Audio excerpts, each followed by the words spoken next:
So let's turn to Lucas Washko. He's a student here at New England College, originally from the great Commonwealth of Pennsylvania. He's a Republican who says he's currently undecided. Lucas. Hi, Lucas. Hi. I grew up in Philadelphia and have seen my city go in a bad direction with drugs running rampant through the streets and criminals feeling like they can do anything they want, not only in Philadelphia, but other great cities like New York City and Chicago.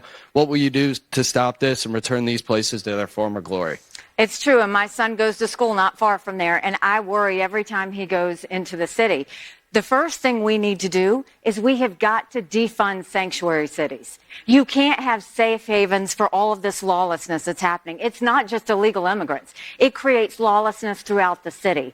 The second thing is our law enforcement is demoralized, not just because you had this, defund the police situation, but because they go and sacrifice their lives to keep us all safe. And do you know how frustrating it is for them to arrest someone who committed a crime and have them just let back out of jail the very next day? We need to make prosecutors prosecute according to the crime. You have to hold people accountable. Until they start to pay a price for committing a crime, they're going to continue to do it.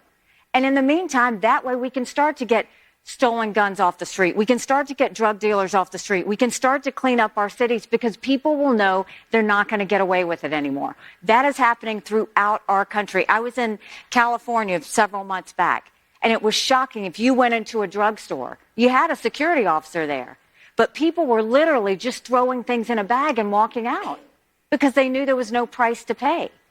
We are a country of laws. The second we stop being a country of laws, we give up everything this country was founded on. We've got to get back to where we were. On the matter of illegal narcotics, I want to ask you, marijuana is currently classified in the top category of the most dangerous drugs in the country, alongside heroin and LSD.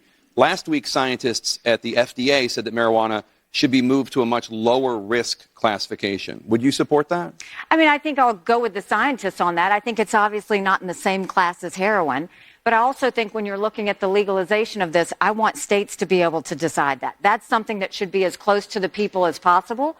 Some states are all for it and want to see that happen, and some states want nothing to do with it. But I do think that should be more of a state decision on whether they legalize it or not.